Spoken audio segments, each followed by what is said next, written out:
What's up, everyone? This is Fear, Uncertainty, and Doubt, your weekly FUD pod, where we come at you with the most important and interesting topics in the crypto space. I'm Kevin right here. I'm an analyst and content creator. You got Brian, a DeFi developer, Carlos, a product manager and a builder in this space. So we got some exciting topics to talk about today. Carlos, where would you want to start?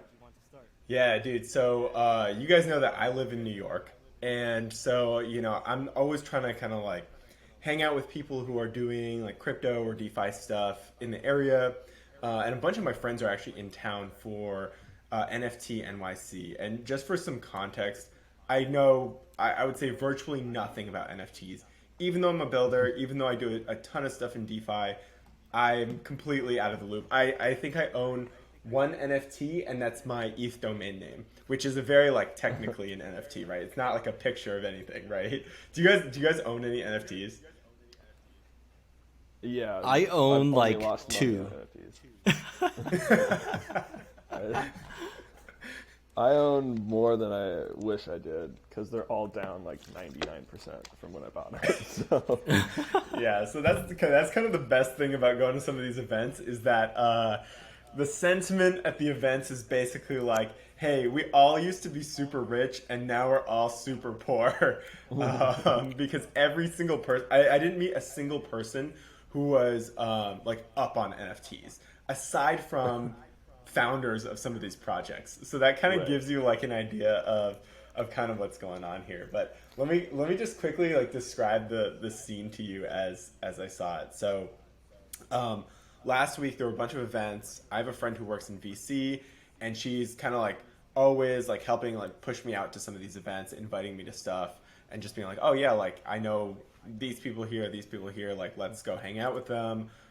You should just talk, right? Because like you're generally in the crypto space, and I think the first thing I'll say about this is, being in the NFT space and being in like the DeFi space, for example, are two completely different things. The type of people who are in these spaces are just, like they're all super nice people. I'm not trying to be like bash them or anything, but they're just not the same as me at all, right? Like we have surprisingly little to talk about. It's kind of just like forcing a bunch of conversations. But all right, the first party that I went to was super lavish, open bar, tons of free food on the rooftop of some like very very fancy hotel. Who put it on? Um, and I forget, but it was some group. Let me describe this group to you. So it was some group, and I found out like probably like halfway through the party that one, I wasn't supposed to be there. It was only for members of this Discord group, and the Discord Sure. group was the company.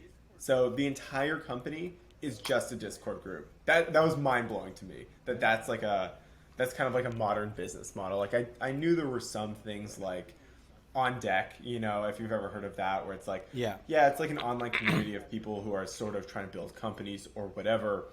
But it blew my mind that a Discord group was able to throw this party. Must have cost at least $50,000 to throw, if not more. Right? Yeah, to rent that Like That's space for cool. sure. it's super Well, cool. yeah, I've actually there's like a little bit of that within like some form of that within DeFi as well, but the ability because you can set up hooks and whatnot for your Discord to check if somebody owns an NFT to that like you can basically gate access to the Discord via like an NFT. So then people pay the cost of the NFT, and obviously if there's like a ton of alpha in theory, the price of the NFT goes up and up and up. So Was it yeah, like a interesting. collector's group No, NFT? so that was the interesting thing. So, well, first of all, for me getting in here, the way I did this was I luckily didn't know that this was supposed to be a gated event, so I just flew in there like full confidence, like, oh, this is a free event, like walk in, I'm like saying hi to the guys at the door, it's like it's super easy because you're just like, oh, I'm like happy to see you, thanks for throwing this event for us, and little did I Yeah, know I wasn't supposed to be there, but yeah, it was an NFT flipping alpha group. So sure. the entire group was centered around how do we flip NFTs and how do we get alpha and like share that alpha with people in this community. To be honest with you, I don't really understand that. Like, I don't understand how you get alpha on NFTs. Do either of you understand that? Well, I feel like, I mean, that's the thing about NFTs is like what are fundamental drivers of value for NFTs? It's basically like more people want it, right? Right. So It's to exactly. the extent like is an alpha group just another word for a pump and dump group? I don't know. Not to say that that's what these people are doing, but like right. The alpha has to be like, oh, I hear X, Y, somebody's gonna go and sweep the floor on this, or like three whales gonna sweep the floor, and like like to me that seems like the only alpha. But I'm also pretty naive, so I don't know if that's actually the case. Yeah, actually, I think this type of group is actually the ones that may make money, or at least lose less, because I saw this. Can you also hear me, by the way? Did I freeze for a sec? Yeah, you froze for a sec. Okay. I was gonna say that I saw this stats report where they like said they were looking for which NFT collections and what makes you money in this space, and they basically concluded that if you held for longer, like Brian does, then you lose more money than if you flip quickly. That was like the conclusion after researching hundreds or thousands of collections and stats. Yeah. So it looks like these guys do know what they're doing, perhaps. No, I think that's definitely the case. Like I think so many NFTs, like very few have achieved like status where they maintain their value over like multiple cycles or mini cycles, whatever you want to call them, right? So most NFTs, I feel like they have their moment in the sun and then they kind of die away or whatever. It's that's more common than the like long term, like the punks, the Bored Apes, the Moonbirds, whatever. Those seem to be a little bit more long term, have some long term value, versus a lot of these other ones. It's just like, all right, hype it up and then sell into the liquidity that's flying in to try to like get into the next Bored Ape, right? So. The other thing I kind of wonder here is, so founders of these NFT projects, again, I'm not trying to say that they're scammers, but I kind of wonder if they like partner with some of these sorts of groups and say, hey, like, can you tell people to like hype up this NFT project that I have and get some people like to buy it so that it kind of like it makes it look like there's a lot of demand for the for the NFT, and then maybe they'll try to get other people outside of that group, and so maybe it is beneficial to those alpha groups, but maybe they'll try to get like I don't know, that hype going, and then get other people to buy at a higher floor, and then tell the alpha group, time to get out, guys. Thank you for helping me out here. Time to get out. I'm speculating. I don't know. Like, I don't know if that's actually what's happening, but it seems like it could be a plausible scenario. Yeah. Did you go to the actual conference, by the way, or just the side events? I only went to the parties. You know me. From what Honestly, I saw on that's the Twitter, most important part of conferences anyway. from what I saw on Twitter, honestly. That's where you make all your friends and stuff. I mean, honestly, having gone to conferences, granted not NFT conferences, but DeFi conferences for 3-4 years now. The conferences themselves were generally like, whatever. It's more like the conferences are good for meeting people, but generally like you make your relationships and your stuff like at the events around the conference. So. Yeah, but I saw on Twitter some very like unsavory things about the conference. Apparently, they let like 1,500 people apply to be speakers, and they like accepted almost everyone, if I'm not mistaken. And then some people showed up, and there were literally 0 people in the audience for their talk. So it's like, it's just the organizers are kind of running a grift there in that sense too. Right. Yeah. And I'm gonna be honest with you, like my take on the community, from what I met, is that most people are there to have fun and try to get rich quick. Like, I'm sorry about like saying it like that, but it really seemed like the case, right? So even like I talked to people who are kind of like really into NFTs, and there is some aspects clearly to them about like collectibles and stuff. But the thing that they always talked about is I was early on this and I was right, and therefore like I made a lot of money. Because I think that feeling is very universal, right? Like I feel that feeling all the time with stocks, for example, is like I like to be early on stocks, and so I can brag to my friends and say I made X, whatever dollars on this pick that I had. And it seems very similar with NFTs. And then there's kind of this added component of like community that I saw.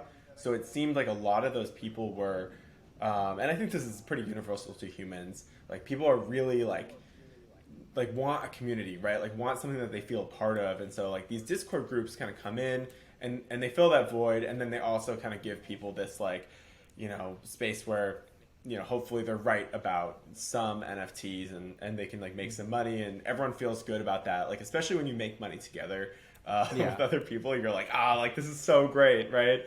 This is my family. And so I think like a lot of what I saw and a lot of what I feel about like the NFT space after going to this NYC NFT was that, right? Is like people are dying for community, and NFTs like have evolved into this like interesting like communal thing of like we bond over a certain type of picture, and that like we're right about this picture being valuable early.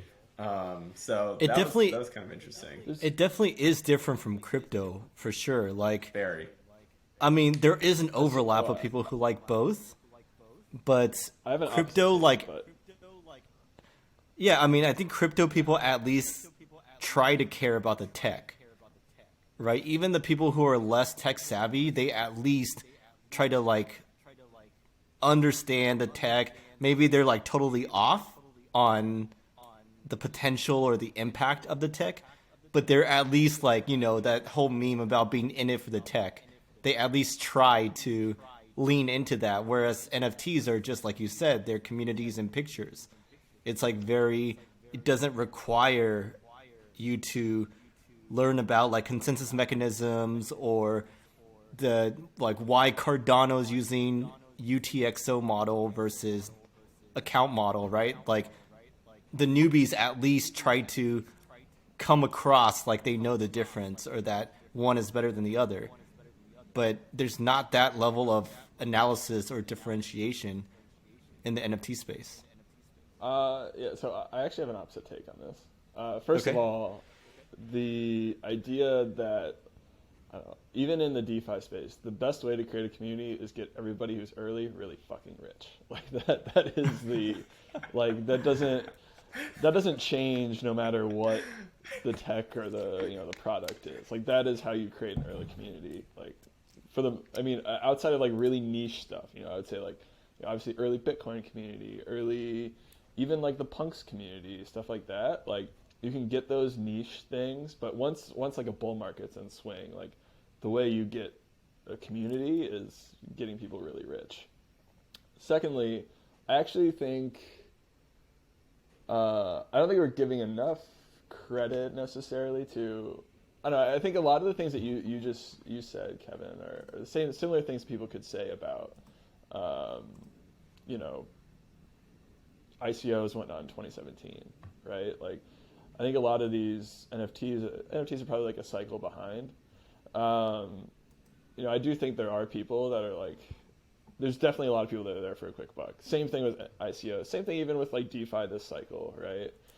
That's not going to change. I think, but I also have no doubt that a lot of people who got really into NFTs and are like, they aren't. It's maybe not as like technically focused, but it is still very focused on like, maybe some form of like art and expression, but also like, okay, how can we use these, NFT technologies to, move into other spaces and tackle other spaces, whether it's music or, you know, just more like adept community building, things like that. I actually think you'll see a lot of that stuff, kind of like a lot of momentum coming out of this cycle that goes and feeds into those things. So I do think there's, you know, very similar to 2017 where ICOs, like, there were no actual products. At least NFTs now have like some sort of like product. Maybe it's, you know, maybe it's just a piece of art or whatever it is. But I think you'll continue to see growth, and a lot of these, you know, conferences may start having a little more of a technical bent, but also still be very focused on, you know, they're not focused on financial engineering. They're focused on like community building and, Right. You know, yeah. And so there are personalities at these events. So we haven't even gotten into this. So when you go to each one of these parties, you kind of meet the different NFT personalities, which I thought was super interesting. So there are a bunch of personalities that you meet at these NFT events. The first one, all the way at like one craziest end of the spectrum, I would say is like the NFT fuckboy. So it's these guys, they have like really tight fades. They have, you know, they're like have like gold chains. They have collared shirts. Like these guys, like kind of, they look like, you know, they party and stuff, right? And they're like really like buff and stuff like that. And these guys are kind of like this like Miami vibe of like, we're here to kind of extract some money. We're gonna flip NFTs. We're gonna make a bunch. I would say this is like kind of the lowest IQ of the bunch here that you'll kind of meet. All right, the next personality that I noticed is this Schiller personality. So somebody's like super into, they're genuinely very into some project that they got into, and I really think it's a genuine thing. I don't think they're trying to like pump and dump. It's like this guy who will like talk at you for hours about his project, why it's so great, why the art is like seminal in some way. And it's just, you know, saying like, oh, like our community is amazing, the art is amazing. We're gonna do the craziest thing with this NFT project, like nobody's ever seen before. So that's kind of another one, which I thought was interesting because they're very passionate about like one or two projects, and they don't care about anything else. They're like, oh yeah, like all this other stuff is complete garbage. The other personality that I saw is like the community builder. So these people are like, our community is the best. You know, everything is about community. They don't mention like the art or anything in the like on the NFTs themselves, and they're just talking about like all the events that they have, how active their Discord channel is, how everyone knows each other like online and in real life. You know, they have like soccer teams that they play in together. They go on trips to the Bahamas or whatever, right? Like they're super into this. Like these are my friends, and like for whatever reason we just chose to like put a layer of NFTs on top of our friendship, right? Like this is what we all have in common. And then there's sort of like there are two more. There's one is the kind of like builder, founder, technologist person. These people are building projects and usually want to like tell you about what they're building, like why they think it's important, to some degree trying to like suss out if you can help them like on their path as well, right? Because they're always like looking for like leads of like how can I do better, like how can I grow my company, etc. Then the final personality is kind of like the VC. So at all of these events, there are these investors, VCs like floating around, and they're basically trying to figure out like which of the founders especially are gonna make it, and like what, like do they like their projects? Do they think the founder is smart? Do they think the founder is like driven enough to do it? Well, at the same time, they're trying to get sentiment on like what the people at the event are like feeling, like what are people interested nowadays, and like these VCs and investors are like really good at like schmoozing. I think probably because it's their job, and so they're like super friendly. They're super good at like creating conversations between a bunch of people at once, and then they really dig too. So if you talk to them, you know, like if you tell them about what you're working on, what your company is working on, like what kind of things you're like investing in, they're gonna dig. It becomes like an interview, and this is where they start losing tact. So you know, it's very tactful at first, like super friendly, sociable, but once they start digging, they get like really into it. I think they like must really enjoy it. And then it just like you feel like you're being grilled, like you feel like you're in an interview at all times, and it's like, Wow. oh, I was just telling you about this thing that I'm doing. Like, I'm not trying to pitch you right now. Like this, I don't want to be interviewed for a job. So yeah, that was kind of the breakdown of the personalities. I thought it was hilarious. Interesting. Yeah, that sounds super interesting for sure. Like what else do I have on this that I thought was kind of interesting? Let's see. Yeah, I mean, like I was pretty surprised at how many like parties there still were given the market crashes, but it kind of just shows you that like the companies or like founders themselves seem to be doing pretty well, regardless of market conditions, or that things were already booked way in advance. Like one of those two things is true. Yeah, but I think that also shows like long-term promise for this It industry. does. Like that people are still passionate about it even during, like you said, the prices are down 90% plus. And, I mean, that they still and care. investors were clearly very interested still. Like they might be a little bit more reserved with their money. I think we were talking about this last time, but they're very interested. I met a ton of investors at these events, like far more than I expected, to be honest.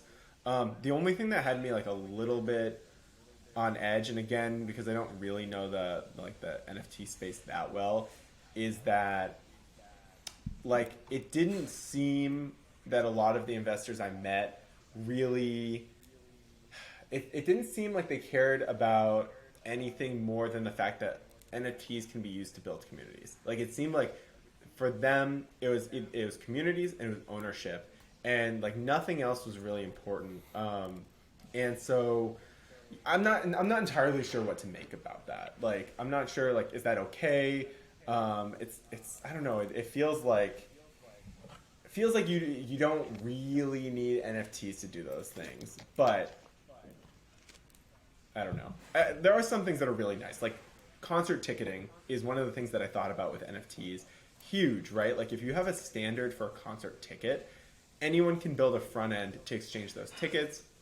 The person who issues the tickets originally can set basically the parameters of when this ticket gets transferred, I want to take a fee, or like there's no fee or whatever. And there's no like StubHub middleman taking a rake necessarily. Like I guess it's that the data itself, like the tickets themselves, like anyone can build a front end, so you get the most efficient market. Right? Like this is one of the things I really like about crypto is that Right. like, when anyone can build a front end with this shared data, it creates hyper efficient markets.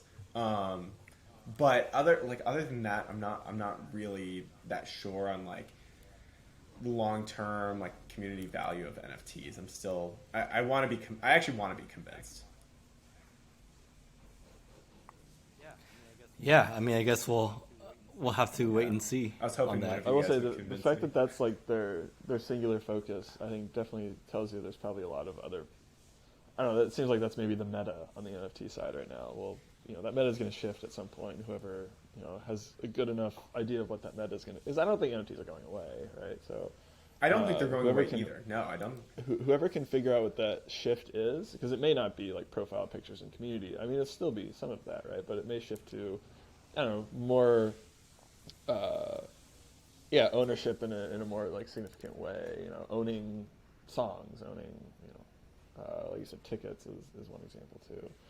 I unfortunately am not well versed enough on a lot of these things to be able to speak to them, but Yeah, definitely seems and like I there's mean opportunities that in might be NFT the space. big venture bet is like whenever you can issue ownership online of anything, like that's a pretty big deal, right? Yeah. And so that might be the big bet there, but that was pretty much NYC NFT.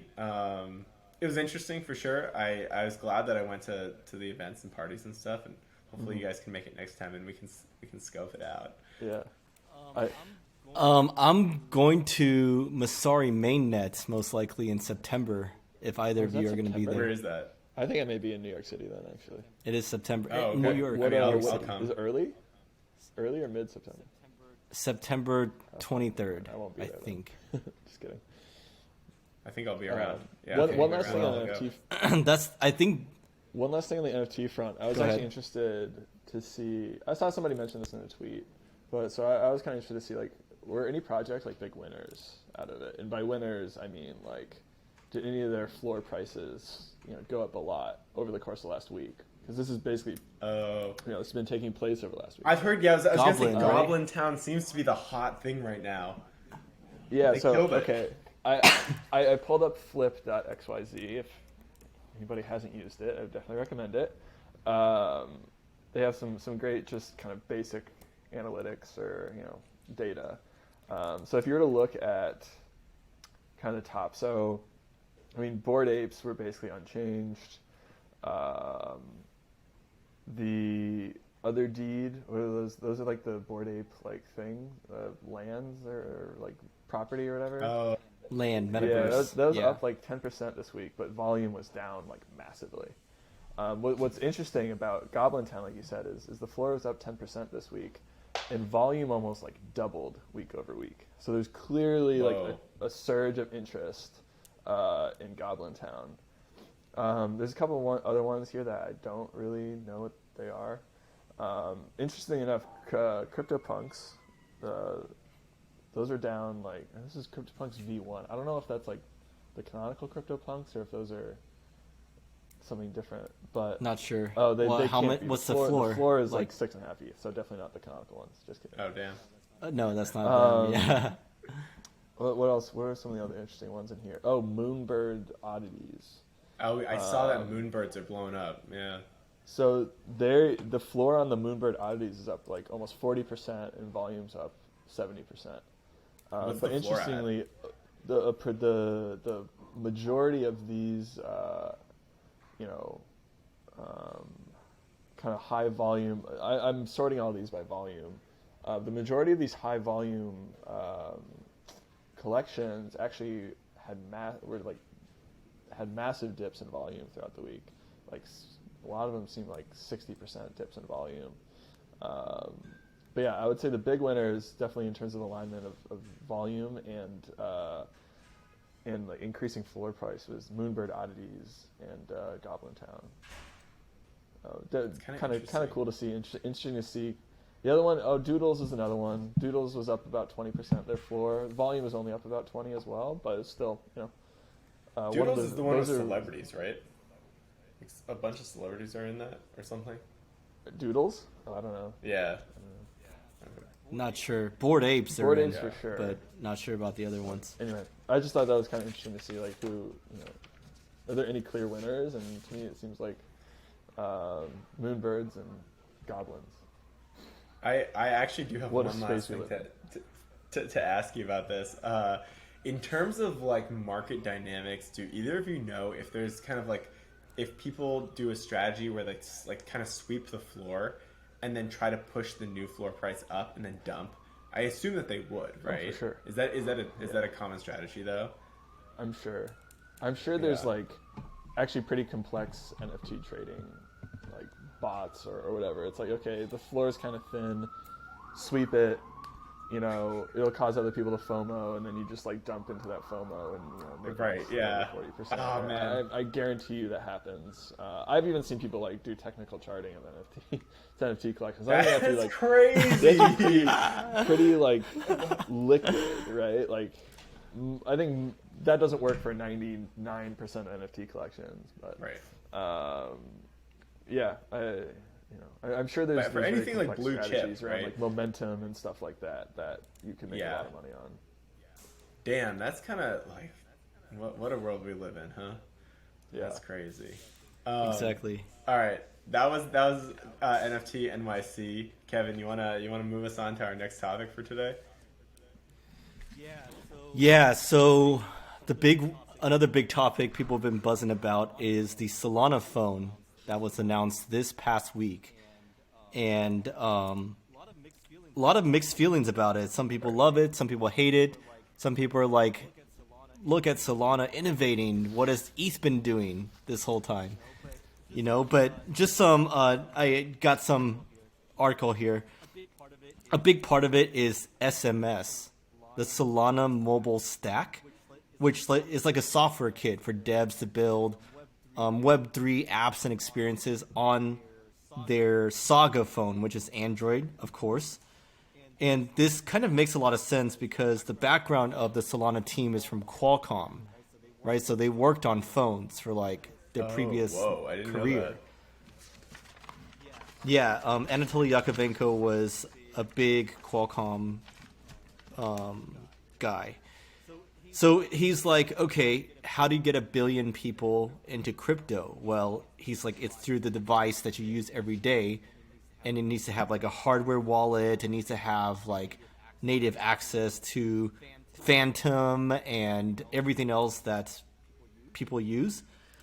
It's a very powerful high-end Android device. It's like your Samsung or Pixel, right? And then, yeah, pretty much they want to make it Web3 centric. And he was like, Apple's recent event, their conference, didn't have anything that was related to crypto.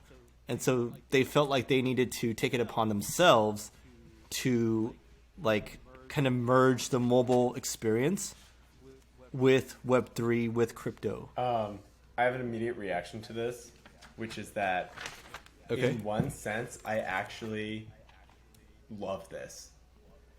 I think we were talking last time again about, I feel like this is a controversial opinion, like people are kind of shitting on Solana Phone on Twitter all the time. But last time we talked a little bit about kind of bear market predictions, and one of those was how do we get a lot of people onto crypto, right, or into the ecosystem, especially when there's a lot of friction for using things like DeFi. If you need a ledger, if you need a MetaMask, if you need to use your browser to access like Web3 stuff. And I see their idea here, right? Their idea is really obvious, right? Is that if you have everything in a phone, you can make it seamless, right? Like you can make your signing of things biometric, right? You can make it so that you don't have to punch things into into your ledger every time. You can make it so that you don't have to flip open your laptop if you want to do a transaction. So from that lens, I think that this is actually an awesome idea. Do I think that the team can execute on this, given that they have to compete with Apple? That I don't know about, because Apple's products, like quite frankly, is so good. It's going to be hard, but in general, I like the train of thought. Yeah, I mean, if I had to bet money, I would bet against them purely based on like how difficult it is to make something like this work. But I fully support it. I hope it works. Maybe I'll even buy one to try it out. And he said very importantly that this isn't going to be some like secondary device that you also have. This is going to cost like $1,000. So it's going to be top end. It's going to be like a top end Samsung or Pixel phone, but just with this like integration with their Solana toolkit and things like that. Yeah, I think it's interesting. I generally agree with Carlos. Like, it's cool and ambitious. I think the first thing that I start asking a lot of questions, I guess, of like execution, security is a big thing. Like, there's a lot of like, can I just use this on any mobile network? Like, all those sorts of things. I think it makes sense though. Like, I like the ambition in it, and I like, I think it is certainly one avenue to getting a lot more people in crypto. Now, will somebody, buy a Solana branded phone? They'll be like, "What the hell is this?" Like, that's I'm I know, I absolutely less sure. not. Yeah, I think and then it's easy to take some cheap shots too, but like, I don't know. There's part of me that's like, well, you're breaking off this huge like phone thing, and your chain itself is like barely functional. I mean, like, I don't mean to, I don't want to pile on, because what they're trying to do is definitely hard, and but like, I don't know. I was actually talking with one of my buddies a couple days ago.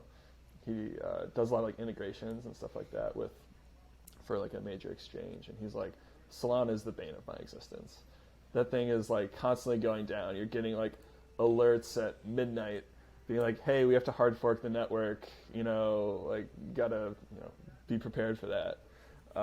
So there's part of me that's like, well, maybe get some of the house in order.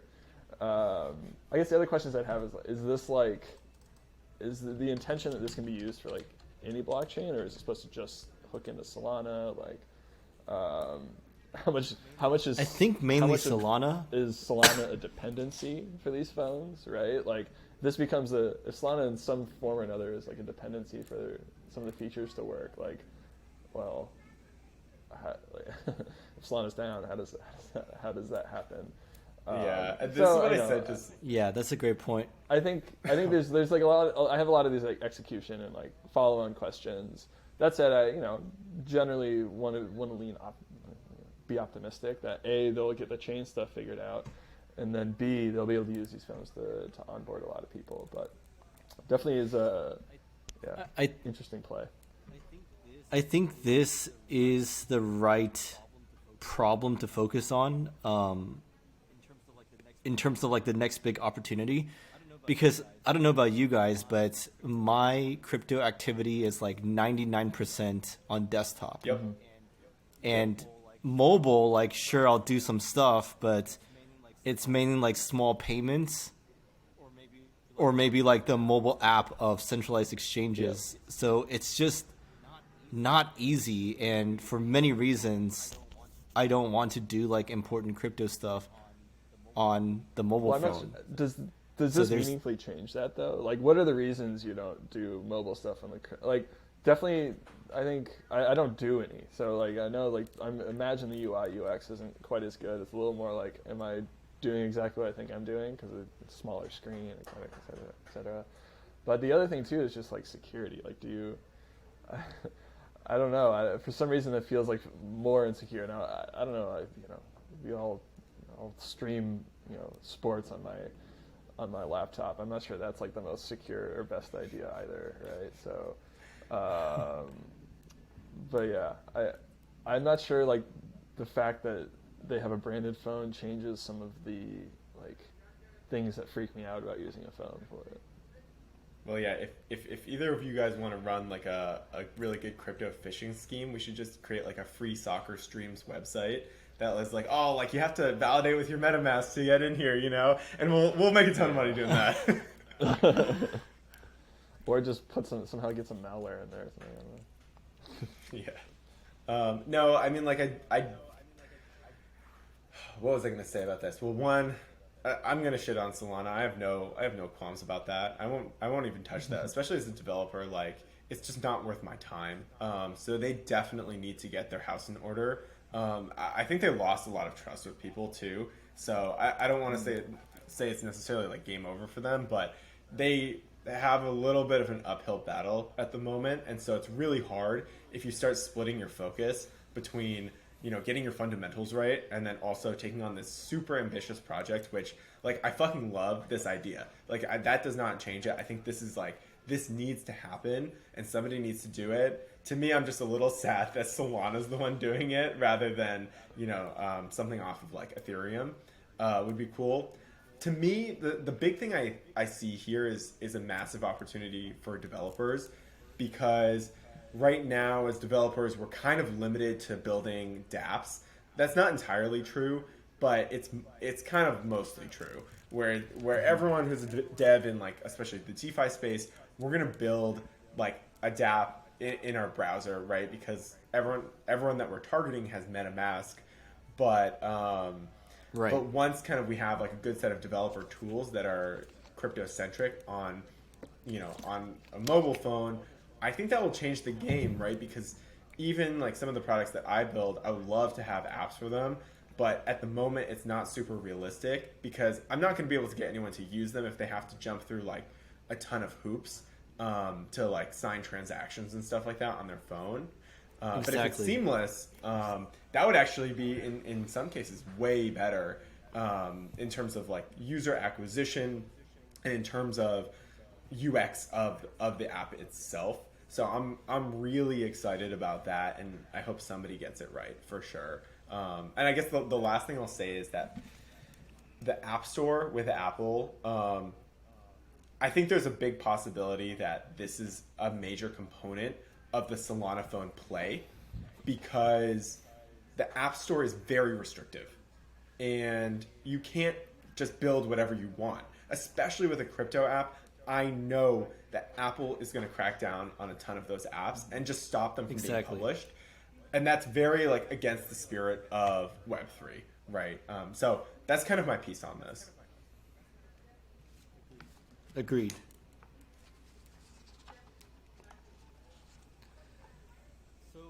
So yeah, I mean, another big thing that happened this past week was another big hack in the space, a bridge hack this time. Did y'all hear about Harmony's bridge get hacked for 100 million?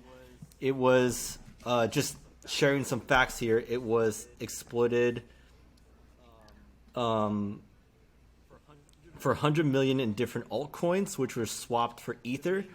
The main thing to know is that they had a 2 of 4 multisig that controlled the bridge. So only 2 signatures out of 4 were required to literally do anything you want with all the funds like handled by that bridge. So yeah, they locked down the bridge. I mean, they said they're going to work with authorities and forensic specialists to see who did it. But okay, so this was their Horizon bridge that connected to Ethereum, Binance Chain, and Bitcoin.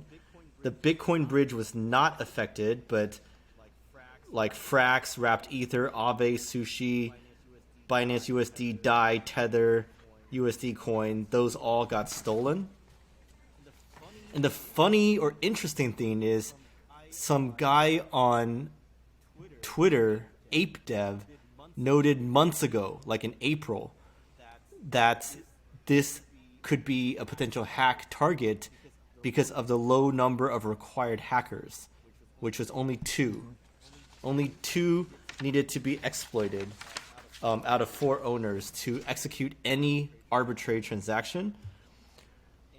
And Vitalik himself said that there's a lot of issues with bridges, so he doesn't necessarily like that approach in terms of security. Looks like he's onto something, right? Like Axie Infinity's bridge got hacked, Wormhole bridge got hacked for a total of like $1 billion combined. So yeah, what do y'all think about this? It looks like bridges are very troublesome these days in the DeFi space. Yeah, I mean, so to a certain extent, I think some of this is like the byproduct of trying to just like move really fast in a bull market. Is you're basically a lot of these alt chains. Their solution was essentially like putting custodying with 2 or 4 multisig, or some sort of multisig that allows them to execute the transaction, or essentially custody the funds so that they can be bridged over to the receiving chain. There's definitely like better solutions for bridging, I think, in the pipeline. But yeah, I mean, bridging is a risky activity just in general, and especially you have to really. What do you think about Layer 0? Does that solve the problem? Yeah, I mean, it solves some of the problems for sure. Layer 0 is more of like it like is trying to basically do away with needing kind of a multi-sig to like custody the funds, right? Really, like if you were to make an analogy like how the tech would go, it'd basically be like currently somebody drops assets into a smart contract on like Ethereum, and then there's like some sort of like transaction that has to be submitted. I'm not even 100% sure how exactly like the flows work. I'm sure they vary, but there's like some sort of like transaction that has to be submitted on the other chain to give you like what am I trying to say? To give you like credit for the funds that you secured on Ethereum, right?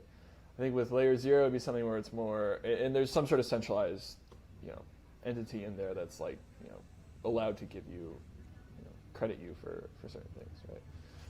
The Layer 0 would be a little bit, could be more decentralized because there's no like kind of centralized actor in there.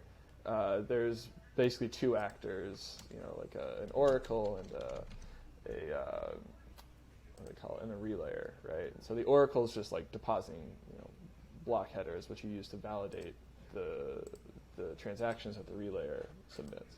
So, and those are two entities that are supposed to operate separately. Now, there are still areas of potential collusion in there and whatnot, but so I think you could argue it's like, an improvement on these previous like bridging mechanisms. It's also layer 0 is also just like more general too, right? It's just general messaging. It's not like purely bridging assets. It's okay. I can send a message from ETH to Optimism saying like, hey, execute this transaction, or on Optimism basically. And it doesn't have to do with like moving funds from one to another. But at any rate, like going back to this hack specifically, having a 2 of 4 multi-sig custodying hundreds of millions of dollars is negligence, complete negligence. Is it just like phishing? Like guys, let's say you and Carlos, say, like it could just be an phished? exit scam too, right? It's like, oh, here's honeypot, take a bunch of money, then say like, oh, we'll return it for, it could either like you try to keep the money or you go back to the Harmony team, which maybe you are the Harmony team, not to. I don't want to spread rumors, but this is one thing that could happen is they could be like, all right, we'll go back to the team and take like a 5% reward. It's like, okay, here's like $5 million for doing something sketchy. Right. Well, this is what I to be clear, wondering not is- accusing the Harmony team of anything, but I'm saying that is one way it could go, or it could be purely like a phishing thing, and somebody got their hands on some very valuable keys and was able to steal a lot of money. But at any rate, I have this. Yeah, I mean that's ultimately the problem with these multi-sigs. You can 100% trust the people that are the signers on them, right? But trust that they won't go and steal, right? But the fact is, it's still a central point of failure. They can still be compromised even unwillingly. So I have a set of questions for this, because to me, how do you get your hands on these two signatures if you're a hacker? If the Harmony team, right, they have a multi-sig wallet, right, and then people on the team have ledgers, presumably, to sign the transactions, does that mean that somebody broke into their home, put a gun to their head, and said, punch in your PIN and sign this? How else does that happen? Yeah, I'm trying to think. I think it's two ways. One is you sign a malicious contract that gives you access, that gives them access to your key to sign stuff for you, or B, they get your seed phrase somehow. Okay, they could get your seed phrase. So they break into your house, they break into your safe, and they get your crypto steal. This is assuming that it wasn't on a ledger, right? I don't know what the. That's true. They could. They could have had hot wallets too. That's also possible. You can do some. Exploiting is a lot easier with hot wallets. But if the Harmony team is using hot wallets to multi-sig their treasury, that's super concerning. But that's how those NFT hacks happen, right? How these NFT wallets get drained is that they sign a contract from a shady website. Yeah, I think a smart contract transaction, and it gives them access to. It doesn't give them access to their private key though, right? So you can't necessarily execute sign any transactions on their behalf. All it does is they just have you. Like, you sign a transaction, it just happens to be approvals for, like, everything you own. And then they just, because you approved that contract, they can just, like, immediately transfer all your assets out. But with a treasury, that can't happen. Also, this wasn't a treasury, to be clear, right? Like, this is okay. a multi-sig that was custodying, like, the bridge assets. So, it wasn't necessarily their treasury, but, yeah. Similar thing, though, right? If it's, like, a not direct access to your funds, if it's, like, a two hop to that, that can't happen. Yeah, I'm not sure how. Like, I'm sure there's exploits for. They said they're gonna release the post-mortem later, so I guess we'll have to be on the lookout and read the Yeah, post we If gotta mortem. follow they up are on doing this. things with hot wallets, that'd be negligence. And then if they are using ledgers, it'd be very, or any sort of hardware wallet, I'd be very interested It's to see what suspicious. the angle for Very compromise sus. was. That'd be, yeah. Yeah, I mean, the Ronin hack with Axie Infinity, that was tied back to North Korea's hacker group, Well, I'm pretty sure they were like, right? So it was. I don't think that was secured by a hardware wallet. Like I think they had, they basically had. 5 of 9 multi-sig But I'm pretty there. sure like 4 for it was like they had the private keys in like, AWS somewhere. Right? Yeah, That they were, that they I were could then see. using. Yeah. That's very like I would assume that's very common. Just like being a developer, like I'm gonna be honest, I have a throwaway wallet, right? Like one that doesn't have any funds that I use to interact with some smart contracts, and like I make sure it doesn't have anything in it or has very minimal funding in it. But those keys go on AWS, and it's very common. So Yeah. Especially if you have to like, I don't. This is the problem. I don't know the full mechanics of how their multi-sig, worked in relation to the bridging. But if there's any sort of like automated kind of transactions that need to happen, which is very, very possible, they could simply have just put these private keys into like AWS somewhere. Then they kind of got, leaked through security, not having tight enough security. they could have also like gotten on GitHub at one point. You know what I mean? Like somebody accidentally pushes their like end file, it goes to GitHub. Even if they try to scrub it, like it may have gotten picked up. So I guess that can happen as well. Yeah.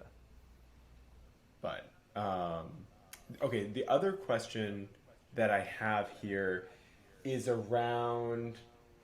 Oh man, I'm blanking. But I had another question about this bridge hack.